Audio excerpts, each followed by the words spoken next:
बिस्मिल्लाहिर्रहमानिर्रहीम। अस्सलाम वालेकुम मेरे बहन भाइयों, कैसे हैं आप। आज जो मैं वाक़या आपको सुनाने जा रही हूँ वो हज़रत मूसा अलैहिस्सलाम का है। हज़रत मूसा अलैहिस्सलाम अपनी कौम बनी इसराइल को फ़िरौन मिस्र से आज़ादी दिलवाने के बाद इसे साथ लेकर मुल्क से रवाना हुए तो फ़िरौन ने अपनी फ़ौज के साथ इनका ताक़ुब किया, मगर वो और इसका लश्कर समंदर में गर्क हो गया। बनी इसराइल ने बहर कल्ज़म को पार करके सरज़मीन अरब पर कदम रखा, जो बहर कल्ज़म के मशरिक़ में वाक़ है। इसका आगाज़ एक वीरान सहराई मैदान से होता है जो वादी सीना मैदान तिया के नाम से मशहूर है और कोह तूर तक फैली हुई है। इस वादी में शदीद गर्मी पड़ती है, पानी और सब्ज़े का दूर दूर तक निशान नहीं मिलता। बनी इसराइल यहाँ आकर सख्त परेशान हुए। हज़रत मूसा अलैहिस्सलाम से कहने लगे, ये आप हमें कहाँ ले आए? यहाँ ना पानी है ना खाने की कोई चीज़, हम तो भूख प्यास से तड़प तड़प कर मर जाएंगे। हज़रत मूसा अलैहिस्सलाम ने बारगाह इलाही में फरियाद की।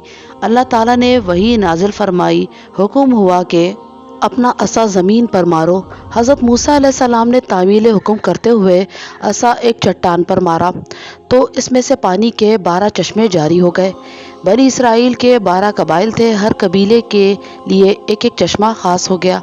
पानी की तरफ से इत्मीनान हो गया तो बनी इसराइल ने हज़रत मूसा अलैहिस्सलाम से एक और शिकायत की। कहने लगे, पानी का इंतज़ाम तो हो गया, मगर ज़िंदगी सिर्फ पानी के सहारे तो नहीं गुजारी जा सकती। हमें भूख लगी है और यहाँ खाने को कुछ नज़र नहीं आ रहा, अब क्या खाएं। हज़रत मूसा अलैहिस्सलाम ने फिर दुआ फरमाई। अल्लाह ताला का इरशाद हुआ, मूसा अलैहिस्सलाम परेशान ना हो, तुम्हारी दुआ कबूल हुई, हम गैब से सब इंतज़ाम किए देते हैं। दिन गुजरा, फिर रात भी बीत गई। सुबह हुई तो बनी इसराइल ने देखा जगह जगह बर्फ़ के गालों की तरह सफ़ेद सफ़ेद कोई चीज़ बिखरी हुई है। उन्होंने खाया तो नहायत शीरीं और लजीज हलवा मन था। फिर तेज़ हवा चली और रात के वक्त बटेरों के गोल वहाँ आ गए। बनी इसराइल ने इन्हें पकड़ा और भून भून कर खाने लगे। ये सलवा था। अल्लाह ताला ने बनी इसराइल से फरमाया, तुम्हारी ग़ज़ा के लिए जो अच्छी चीज़ें मुहैया कर दी गईं, इन्हें खूब खाओ, किसी तरह की तंगी और किल्लत महसूस ना करो। अल्लाह की बख्शिश से फ़ायदा उठाओ और ज़मीन में फितना फसाद ना फैलाओ। अल्लाह ताला ने हज़रत मूसा अलैहिस्सलाम के ज़रिए बनी इसराइल को तंबीह फरमाई कि वो मन और सलवे को अपनी ज़रूरत के मुताबिक इस्तेमाल करें और दूसरे दिन के लिए ज़ख़ीरा ना करें। हम इनको रोज़ाना ये नेमत अता करते रहेंगे। फिर ऐसा ही हुआ, बनी इसराइल को ये नेमतें बग़ैर किसी कोशिश और मेहनत के रोज़ाना हासिल हो जाती।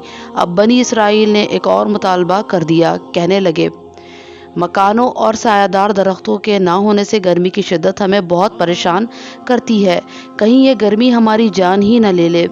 हज़रत मूसा अलैहिस्सलाम ने इन्हें तसल्ली दी और बारगाह इलाही में बनी इसराइल की परेशानी भी दूर करने की दुआ फरमाई। दुआ कबूल हुई। आसमान पर बादल नमोदार हुए और बनी इसराइल पर साया करने लगे। वो जहाँ भी जाते बादलों का सायबान साथ साथ चलता, मगर वो नाशुक्रे थे। एक दिन फिर सब जमा हुए और हज़रत मूसा अलैहिस्सलाम से कहा, मूसा, हम एक ही ग़ज़ा रोज़ रोज़ खाकर बेजार हो गए हैं, गोश्त से जी भर गया, अब हमें मनो सलवा की ज़रूरत नहीं। अपने अल्लाह से दुआ करो कि वो हमारे लिए ज़मीन से बाकला, खीरा, ककड़ी, मसूर, लहसुन और प्याज उगाए ताकि हम खूब खाएं। अब हमसे एक ही खाने पर सब्र नहीं होता। हज़रत मूसा अलैहिस्सलाम को इनकी बात पर सख्त गुस्सा आया। फरमाया, तुम लोग किस कदर अहमक हो, उम्दा और बेहतरीन चीज़ को छोड़कर मामूली और घटिया चीज़ें मांगते हो। इस तरह अल्लाह की नेमतों की नाकदरी और कुफरान नेमत से अल्लाह के एहसानात की नाशुक्री करते हो। अगर वाकई तुमको अल्लाह की नेमतें नहीं भाती और तुम्हें वही चीज़ें दरकार हैं जिनकी तुम नाम ले रहे हो, तो इन्हें अल्लाह से इनामात की तरह तलब करने की ज़रूरत नहीं। जाओ, किसी भी बस्ती या शहर चले जाओ, वहाँ हर जगह तुम्हें ये चीज़ें मिल जाएंगी।